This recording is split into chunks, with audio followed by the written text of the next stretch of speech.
আজকের রান্নাটা আমার খুব প্রিয়। এইরকম করে আমার মা কই মাছের তেল ঝাল বানায়। তো আজকে বাজার থেকে এরকম দেশি সোনালি কালারের ট্যাংরা নিয়ে এসেছিলো।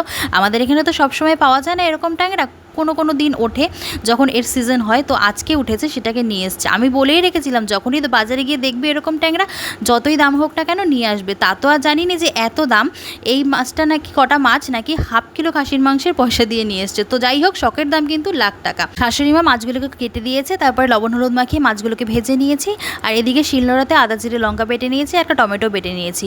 তারপরে তেলের মধ্যে কালো জিরে আর তেজপাতা ফোড়ন দিয়ে সেই বাটা মশলাটা দিয়ে দিয়েছি, একটু বাটি দেওয়া জলও দিয়েছি, আর সেই টমেটো পিউরিটাও দিয়ে দিয়েছি। তারপরে পরিমাণ মতো লবণ হলুদ দিয়ে কষাতে থাকবো। যেই তেল ছেড়ে দিয়েছে জল দিয়ে দিয়েছি। এদিকে ফুটে উঠতে থাকতে থাকতে কটা ধনেপাতা কুচি করে নিয়েছি, তারপরে মাছটা দিয়ে ধনেপাতা কুচি ছড়িয়ে নামিয়ে নিয়েছি। এবার পরিবারের সবাই একসাথে বসে জমিয়ে খেয়ে নিলাম ট্যাংরা মাছের তেল ঝাল। তোমাদের কেমন লাগলো জানিও। টাটা।